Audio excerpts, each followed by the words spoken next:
covering all your favorite parts of the 50-yard fight. This is the Inside the Walls podcast with Zach Kyleman and Jim Mernier. Tell you what, Jim. Yeah. Talking about playoffs, talking about our ranks. Yeah. Got another several signings under the belt. Season's coming closer. Training camp's coming closer, so we're going to be doing cutdowns much soon. Remember, we got to get to that 25-man roster there. So, yes. I mean, that's not there yet, but nonetheless. Let's talk power rankings, shall we? All right. How you want to do this? From 6 to 1 or 1 to 6? 6 to 1. Let's make the 1 suspenseful. Okay. My number 6. I know we were praising him earlier in the show, but unfortunately, number 6 is still the San Antonio Gunslingers. But you're getting close to the number 5 seed, in my opinion. Mm-hmm. But Pindell's a great addition. You got Phil Barnett there, and you got a guy named Brooks that I've seen in the AAL highlights of last year. Guy can make some plays. They have a couple other guys that I've noticed have NAL experience and arena experience, so they're going to be very competitive. You can be number 6 in this power ranking, and you still might win 5 games. And I think this league is going to be very competitive, and I honestly believe that we're going to be in like week 12 and have a scenario where no team is clinching a playoff spot. We can potentially have that type of season. So my number 6 is the San Antonio Gunslingers, unfortunately. I am also doing that. Again, it's uncertainty. David Pindell going there does boost it for me. I'll give you that. I think that was a good pickup, and I'm still trying to figure out, where, how much more I can get out of looking into San Antonio from last year too. So I'm trying to do my due diligence. I get that. Mm-hmm.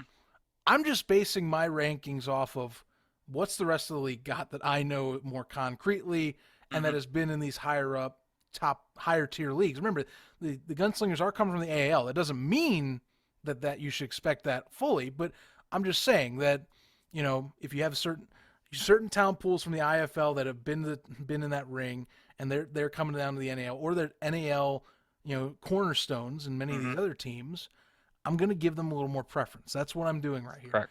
Until I'm proven wrong, which I will gladly eat my crow during the season. But right now, I got to put them at 6. And it's mostly the uncertainty factor, just trying to feel this out. Simple as that. All right, so San Antonio both. What do you think right now based on their roster, their win total, in your opinion? In terms of wins? Mm-hmm.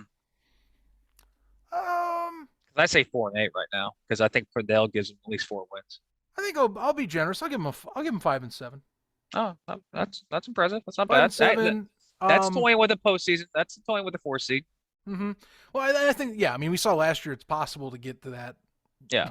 If you have a top-heavy league, like, trust me, with at least Albany and Columbus, it's going to be possibly top-heavy again. Just 2 teams sucking up all the oxygen in the room. Probably. with all the wins. So it's possible. 5 and 7, you could Jersey almost got in last year with that, and they were extremely hot and cold all the way till the bitter end.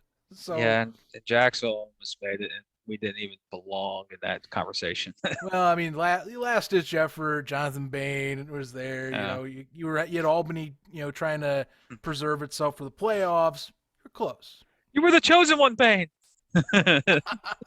And now he's he's on the sister team, essentially. Yeah, what we call that. So. So let's go to number 5, and this is my opinion where it gets a little clustered. I think I'm not bashing San Antonio, but I think the next 5 picks, the remaining 5 teams, are a lot closer to each other where it could be flip-flopped very easily, based on maybe a move here. But these are rosters from 5 to 1 we know very well because we cover the league. My number 5 is they are tribals from down south in the state of Florida, down I-4. That's the Orlando Predators. The reason why I have them at number 5 is I think they're the mindset that they have right now. I think they have a good special teams. EJ Hilliard, in my opinion, is going to be very impressive. And I think Jacksonville and Orlando, I think these 2 teams, and you can maybe throw Carolina in there, they're going to be flip-flopping all year. There's gonna be 1 week where Jacksonville's the 4 and Orlando's the 3 and Carolina or Columbus is the 5. They'll be flipping everywhere because I think these next 3 teams for me are very even. Yeah. I have Orlando because I just look at that roster and I'm going, you got a fullback / linebacker, Maxwell. That's just Desmond Maxwell. I think is very underrated, one of the better linebackers / fullbacks in the league. You have I almost said laughing now, excuse me. You had Lonnie Outlaw, who is a damn good receiver, back from the Philadelphia Soul. And plus, him and Columbus and his antics on inside the lines, you got to love Outlaw. He's one of my favorite receivers in the league. And you look at the team, the kicker. You have a weapon as a kicker. If you have a weapon as a kicker, you're going to be good. I have Orlando right now as number 5. I have Orlando as a team that's 6 wins. That's 6-6, 20-7. Because I've done a lot of league simulations. Simulations, not simulations. And Orlando is always somehow in every single, version of the simulation is 7 wins, 6 wins, nothing less, nothing more. And I think that might be right there around 7-5 and 6-6, and that could be a 4 seed, possibly a 3 seed, depending on everything else. But Orlando's going to be the team from last year where they're going to have games you go, what are you doing? And you're going to have games you go, damn, that's a good defense. That's a good offense. Because we saw even in the 8-week season last year, we saw both of those stories in Orlando. And I think Orlando's going to be the same way. I think it's going to be very competitive. And I got my number 5 right now just on their roster. Now, if they get some other additions from what I've been hearing, might change our next power rankings. But right now, I have them at number 5. Yeah, they're making it. I also have them at 5, but they're making it harder for me every new signing for me to keep them there. I almost want to flip them in Jacksonville right now.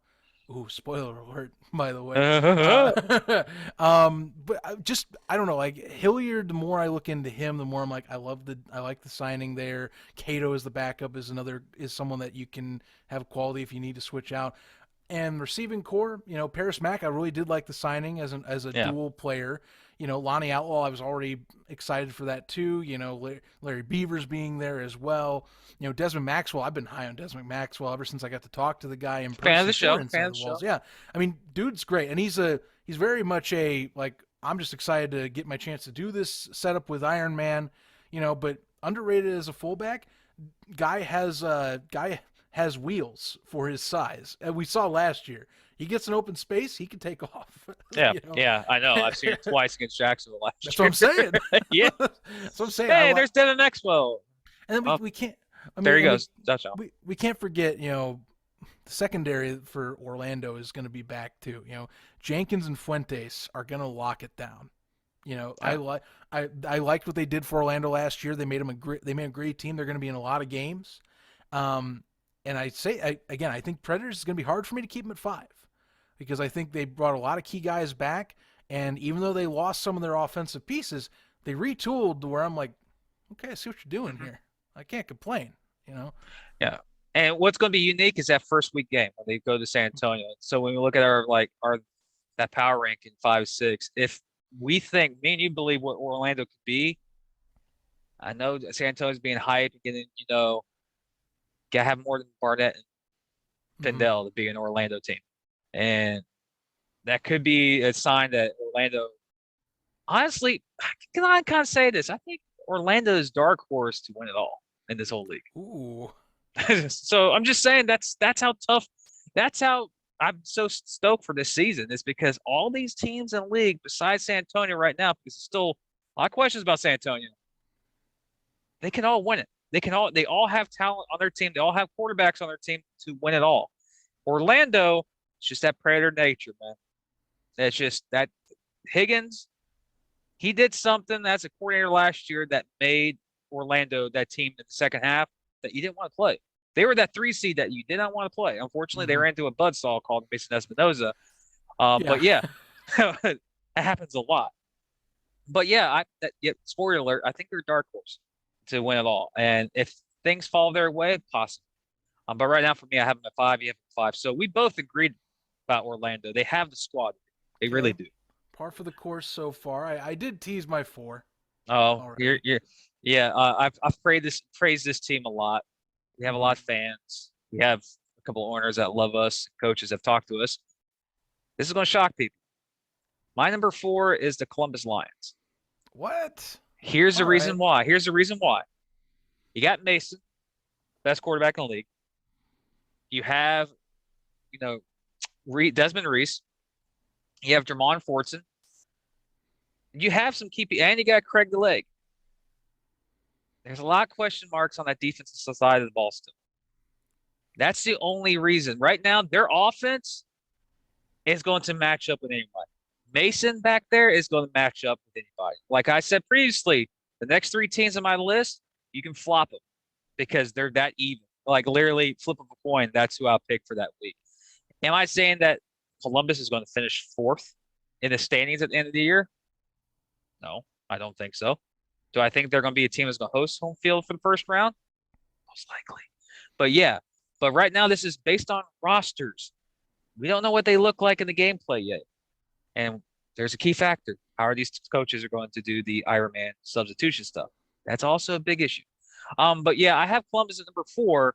Now, if it was based off quarterback rankings, no. The Columbus is literally number 1 because of Mason. But right now, by just offense, if you did offense rankings, they're top 2, in my opinion. But defense, still question marks on that side. But I think Columbus is that type of team, and I will not be surprised if Mason finally hosts the trophy again. And if he does win a championship, I better be the first damn one to give him the interview. Or me and you should be there. No, Chris Freak. No, we wanted this man to win it from day one. We're interviewing. Right when he's holding his trophy, now still trophy and just haul ass with it. But so you still can't get the trophy of Columbus. But yeah, I have a Columbus at 4. But this is the type of situation I can tell you right now. Columbus is not missing the playoffs. They're making the postseason no matter what. But I have them at 4 right now, just based on their offensive side of the ball. Defense still a million questions, in my opinion. Sure. You know what? I mean, I can't argue with that. I'm going to hold off my discussion on where I have in Columbus for a little later. Okay. But I will discuss why I got Jacksonville at 4. Nice shock. I look, I think that they're retooling to be a playoff team this year. Obviously, as you've said, they're not going to miss the playoffs again. So they were definitely going to build up. Warren Smith, definitely, underrated last year and is one that's been a consistent top threat, at least in the NAL for some time. Won an MVP for crying out loud in the 2017 NAL at one point. So, dude's a great passer. He's got some key weapons back, like Devin Wilson, of course. We'll thank him on the opposite side too. I liked seeing Kenny Veal getting back this week. I think that gave me a boost of confidence, which is why I still have him a bit over Orlando. But I think again, Orlando's making it hard for me to not put Jacksonville at 5 right now. I don't see Jacksonville better than the top 3 that I have of the remaining. Just when it comes to Carolina, Columbus, and Albany. Like Albany and Carolina, they just have more star power that's been stacked up. I'm going to be frank. Columbus, which I'll eventually add into my argument on this, they're just building their team like a Iron Man team. And that's why they're higher up. Jacksonville, I'm like, okay, they made some retools, but they did lose a few pieces. Mm-hmm. And I want to see how this pans out together. Simple as that. I think that they'll win games. I just don't know if they'll be top 3 in the NAL winning games. I think that they could be sneaking in winning games is how I see it. In a tough 6-team league. Keep that in mind. And they also get the benefit out of the 2 extra games. That's true. Yeah. You have to also worry about fatigue with that. Correct. They don't have a bye week. Them and Carolina do not have a bye week this season. It's straight 14-week season for them, plus playoffs. Jesus, I get that, that was kind of a schedule thing when that happened, but I still cannot sit here and go, man, you used to have week after week beating yourself up, and then you got 2 teams, you got 4 other teams in the league going, yeah, we got 2 bye weeks, no big deal. We'll heal up our guys. It's all good. Yeah, that happens.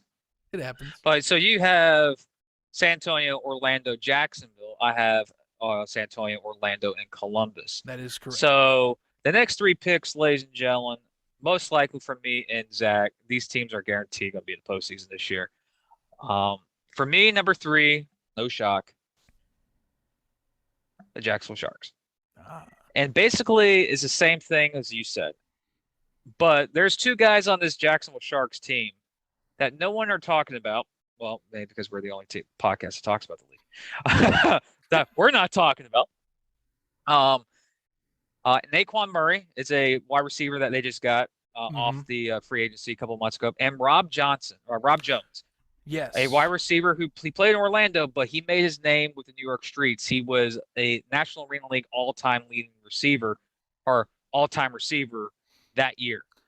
Yeah, All-purpose yards. I remember you Yeah. messaging me about that one. You got really pumped up about him. I getting saw signed him. off. And I was like, oh crap! I thought he went to the IFL or CIF. No, he was in Orlando. Had an injury in Orlando, so he's with the Jacksonville Sharks. And another guy that possibly no one's talking about is the linebacker / fullback that we signed of Anthony Johnson. You may know him from the Seattle Dragons. He's a pretty good beast. And of course, I think Jacksonville has probably the best quarterback room in the league. You have Warren Smith Jr. and you have Malik Henry that has great experience as a backup that can come into a game and the team will not miss a beat. So you won't see likes of Connor Kagi and Danny Southwick and people getting thrown in there in the last second to establish something. So Jacksonville will have more established base. But Jacksonville has beefed up their defense, in my opinion, with Veal, who is NAL vet. He's good. He basically, I want to say, when he played for Carolina, he's the reason why they won the championship. He had some key picks in 2018. Plus, he was paired up with Michon Robinson in Carolina. So that was it's a hell of a DB core when you have Michon and Veal. But Jacksonville, in my opinion, defensive side of the ball got a little beefed up. I think, like what you said, they've built this team to make the playoffs. Are they building this team to win a championship? Well, your goal is to make the playoffs, get in the tournament. Anything can happen, especially in the rainy game. But right now, from what they had last year, the disgrace that was last season, Jackson was like, no, we ain't doing that. We are going to be a postseason team, and it starts with this roster.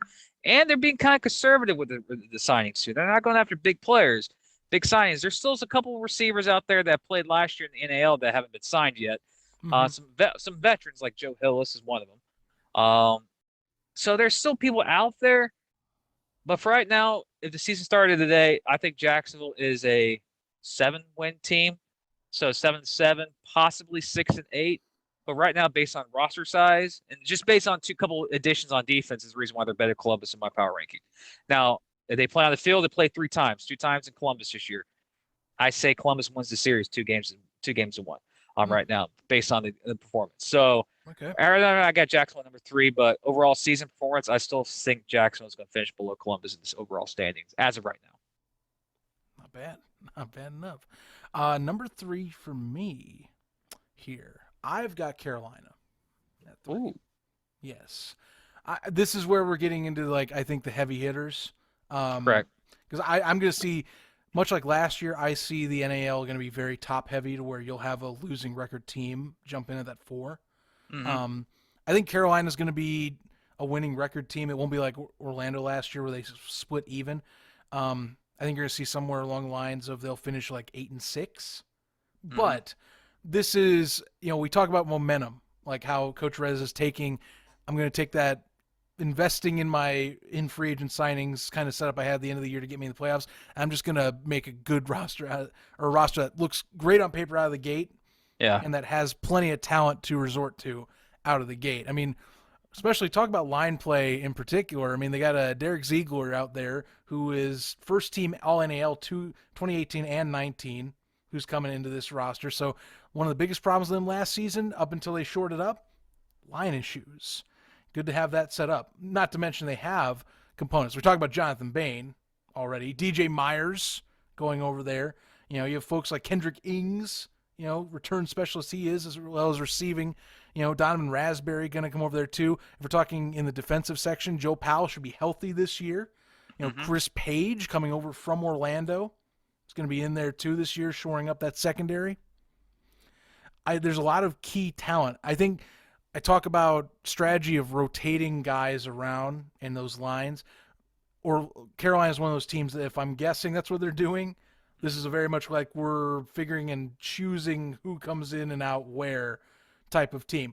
A lot of star talents, but they're going to have to make decisions on how they rotate this roster in and out and how they adjust things on the fly. Not to mention, while we're talking weapons, T.C. Stevens again coming back as well. NAL, all NAL kicker in his own right. They have a lot of talent here. I think that to me it comes down to the strategy and also the fact that you have another team in Albany that's doing what I imagine is the same deal with even more of that, high brand recognition talent that they're doing it with. That's why there's 3. They're going to be better seeded this year. I just want to see how this pans out because they're building the roster very much like it's traditional NAL, not looking like an Ironman team. Yeah. We'll find out how they do it because I don't see many split position guys on this roster. I'm being honest, Jim. It's a lot of specialty one position guys, and that could change. That could change. Yeah, so I'm just going to jump to number 2 for me because number 2 for me is the Carolina Cobras. Okay. Basically, what you just said is exactly what I was going to say. Okay. That offense, in my opinion, is going to be freaking legit.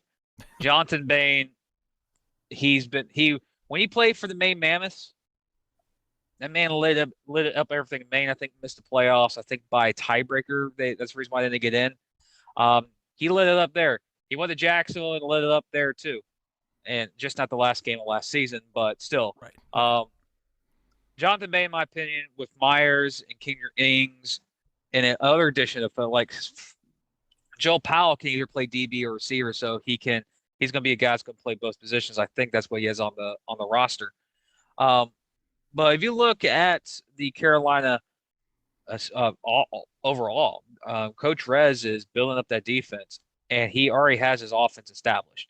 Mm-hmm. One thing that hurt Carolina last year was the turnover bug. And that's true. I think Coach Rez is like, we're not dealing with that. We're bringing in a veteran receiver.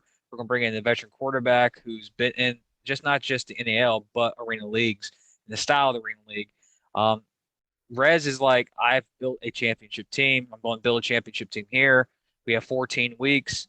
Let's see if we can get the 8 wins or 10 wins. Like, I agree with you. I think Carolina will have a win total of 10 wins or 8 to 10 wins. I think they have that type of team because they play 14 games. So they have 4 games against Jacksonville. And if based on, I could say Carolina wins 3 of the 4. Possibly they split, but Jacksonville, in my opinion, or Carolina, in my opinion, how their roster's big. I've been on them big all year long, and I still am. I still think they have probably one of the best rosters in the league. And like in every single arena league is going to come down to quarterback play. And it's Jonathan Bain is capable of hosting a trophy and be Carolina's second trophy in the NL. And I think they do have the team to do it. And that's why I have them at number 2. I have them going 9 wins. I think they are a 9-5 type of team this year. And that'll be winning percentage battle between them and Columbus, who gets the 2 seed. But that 2 and 3 matchup, I'm telling you right now, it's going to be it's going to be Carolina and Columbus. It's going to be a hell of a matchup in the playoffs. Yeah, it will be. I didn't even mention the linebacking course. I mentioned Shorts. Remember Zach Brown's with the Oh yeah, I forgot about Zach Brown. Yeah. Oh, you know. Yeah, he's a former Georgia Firebird. We don't want to talk about that team, but he is also a former Jackson Shark. Yeah. Mm-hmm. He actually, it was fun. It was kind of interesting when he actually signed off. He was like, "Don't worry, fans, I'm just going over to a different team this year." But it was like trying. He said that on one. He said that in one of his chat rooms, right? Say again. He said in one of the chat rooms, right? Yeah, he said in one of the Facebook groups that we're in. Oh, okay, yeah. It's like, oh, I'm not leaving. I'm just going to number 10. I was like, but you're leaving Jackson. Oh yeah, there it is.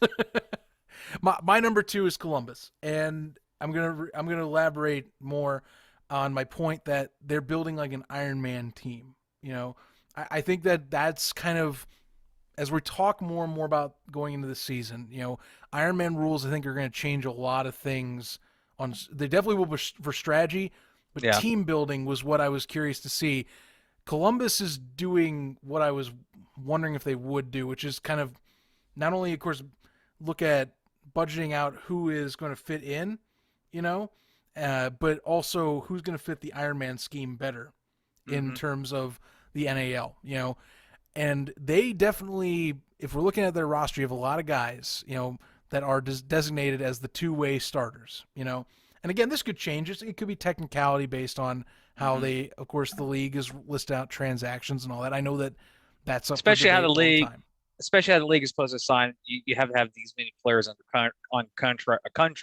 contract Yep. to them go into training camp, and that's when you decide if they are that two-way player or they're going to be that special. I think that's debatable. I think that's up to coach's discretion on what positions they play. Of course, that is, you're entirely right. But I mean, a lot of their signings so far have been two-way guys that they're like, we're gonna get them underneath, and we're gonna have them fight. We got guys like Rodney Hall that are gonna be doing two-way. I believe I saw one of the signings. I think Maurice Leggett, you're gonna see on there. And I was glad to get him as a key piece coming back there. Mason Espinoza, of course, was happy to get them too. Desmond Reese, you imagine, will get a much more greater role. Corey Crawford coming back was a nice signing for fullback, and he'll be playing defensive line from the looks of it as well. Craig Peterson, as we talked about, shoring that up. I think that they're building, they still have some pieces to go up. Ken Washington, I'll even add on that too. But nonetheless, they're building a roster that has folks that are designed to go two-way, less about having to juggle the rules and who's in, who's out, who's dead is what it's looking like. And that, to me, I think you're going to get possibly a better trained team for this setup that you can say, it might not be star power that leads the way, but it's one that's more built to succeed as a unit. Yeah. Two, I think that it definitely it takes more advantage of the Iron Man setup, of course. So, I'll even add on like Cavante Pope, another one that's been listed two-way starter too, that I think that's gotten some praise from people. That's where I've got it. Iron Man is if I'm leaning into a team that's built for the setup and the new league rule scheme, that's why they're two. Jason Gibson's just also a damn good coach. Yeah, he is. Guy gets his players ready. Columbus has been one of the marquee organizations for years, either outside the NAL or in when they helped found it. They just haven't gotten the championship yet. But, I mean, they're setting themselves up, I think. They're a winning organization. Well, yes, they're one of the most winningest organizations in the league. You can't deny that. They're setting themselves up, I think. They're gearing with the rule set to be in their favor to try and make a run to get their first NAL championship. I think this is the way they want to build it. They want to be like, we'll take the best advantage of not having to fool around with all the mixed, confused who's in, out, and keeping track of our players. We'll just have the best damn roster that's fit for this style right out of the gate. Yeah, I agree. I think what I've stated before, they go as far as Mason goes. And if Mason puts on a performance from last season, again this season, I won't be surprised if they host a trophy. Mm-hmm. I've got them 9-3. That's my record for them this year. Not bad. Like I have them toying with them in Carolina are going to be bouncing back and forth to the 2 and the 3 all season. And like what you said, the top 3 in this league are basically like what happened last year. The top 2 ran really the league, and it was just top heavy league. While the bottom 3 just, can we find a way to just sneak in to be that 4 seed? Can we be that Cinderella story? But yeah, I agree with you. I think those top 3 teams, Carolina and Columbus, plus not shocker, me, you both have the number 1, and that is the Albany Empire or Albany Empire. We both have them at that, so I'm going to just tell you 3 reasons why I have Albany as number 1. No, I'm not going to be like. No, I'm not going to do that. 3 reasons why I have Albany at number 1. No, they don't have a kicker, we know, but we're not going to give Manassi any hints on who to go after, because we do know he listens to the show. Here's three reasons why. Antoine Grant, Darius Prince, Jordan Williamson, that receiving core. They basically loaded up. I think is it Laughing House on the roster too? No, Laughing House went to Billings. He's in the CIF. Billings. Okay. Yeah. I thought I saw something, but you still those 3 receivers right there. Mm-hmm. And you have Mike Faithful, who is a NAL championship quarterback. Recently played in Albany under the Empire. He was a backup to Grady, so he knows the system. And Manas We love Manas. We know how Albany is, but you look at their overall roster, you just take away the kicker because they don't have one yet.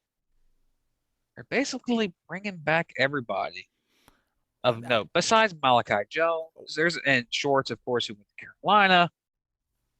But that team is loaded, bro. Well, I think they retooled even to where I'm like, how did they get more people on paper where I'm like, they look better, And credit, this is again strategy based on what I'm seeing. Yeah. It's gonna be a lot of switching up the sheets and finding out who's gonna be able to maximize their time. How do you lose Tommy Grady, but your roster gets better? Well, yeah, they got Faithful, but like Grant they have listed as a two-way. Like out of all the specialties, I'm surprised he's already listed as he's gonna play the MAC most likely. Yeah, I would think so. But think of like other guys they have from last year. Arthur Hobbs is back. Kenneth Magruder, who's already back. They got Dwayne Hollis, who we already know is a stud in arena leagues and did a solid job with the flight last year, and of course is well known for his time with the Soul. Now he's going to be here and playing for Albany. And they have a jack linebacker too. I think it's Nick, who used to play for the Jersey Flight. Mm-hmm. So still, they brought dudes back. Yeah, Nick Hag is who you're talking about. Like I've actually stayed on the show that Nick was one of the most underrated linebackers in the league last year. Mm-hmm. And we'll talk about linebacking cores. Like last year, I thought him and Zach Mesday, both did a great job over there with Jersey. But yeah, I'm just seriously they brought a lot of their guys that I'm like familiar with back or retooled. I mean, for crying out loud, they have like Jared Dangerfield and Desmond Epps are on this roster according to this, and I'm like, how do you keep these guys? Are you gonna seriously rotate like one of the just keep rotating out? Like I know Prince will get that designation as the specialist. There's no question about it. Him and the quarterback, yeah. But you're just gonna start like maybe you have Grant over there, but your third receiver you just swap out like during the halves. Dangerfield's there, and it's like, oh, Epps the next half, no big deal. He'll get his time. I think it's quarter. If you swap out in the quarter, you don't play that quarter. You can come back the next quarter. I think that's how. So you're gonna have Epps and Dangerfield most likely first quarter, second quarter, first quarter, second quarter. Right, and see that's the strategy I want to watch play out because like their roster's built where it's a lot of guys you're gonna be seeing like we're just gonna flip them. Of course, like I stated earlier on the show, they're building their roster like we don't care. You have to stop us. Oh yeah, Tevin Homer's back, by the way. Just throw that one in there too. Like you seriously, he's gonna be a defensive specialist. I think. Maybe like Magruder's a all NAL guy though. And he could be the specialist. Hollis could be the specialist. Like what you just said. They got better. How do you lose Tommy Grady and get better? I don't know. I mean, Manas will be able to navigate this. I think they're just number one because there's so much. Like, even if they have to do this rotation style of it rather than doing just strict all Iron Men, they have so many people they can go to. As long as people are somewhat on the same page, it's going to be kind of hard to slow that down. Yeah, I've watched a lot of NAL games last year, man. The complete obliteration that Albany did. You go like, all these teams were loaded last year, and they did this. This year, all these teams are even better. And you look at Albany and go, and Albany's just there smoking a cigar, like, yeah, okay, whatever. Come to the Capital Region. Let's have some fun. But honestly, like any team, it's a quarterback play. Mike Faithful is very capable of being the top tier quarterback in this league. He is coming back from an injury in his knee. Question is, as we said in the rankings, power rankings for the QBs, Sam Castronova kind of holds them back in the rankings. But I did see videos on Castronova in other games, just not in Carolina. Guy can sling it. So Manas sees something Castronova. And knowing Manas, and we've talked to him multiple times, I think there's a mindset in this Albany team, no matter who is behind center, if it's Mike Faithful or Castronova, that mindset is like, we don't care. Our goal is to score 80 points on you. You won't Well, stop us. I think too, so last year, we had COVID restrictions in Mm-hmm. Albany that of course slowed down people getting into the stands. I mean, even like playoff time, they had Mm-hmm. COVID restrictions. They loosened and they came right back up when they got I believe it was their semifinal. They had them reinstituted, I think it Yeah. was. And so it's like this year they're like, look, we won a championship.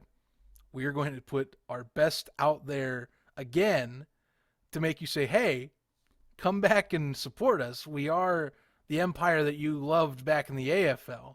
And it should be opened up completely. No excuses, no Mm-hmm. questions asked. Let's get some butts and seats and make this place rocking and make it even louder, one of the top spots still in the league, that we know it can be. That's what I'm seeing here.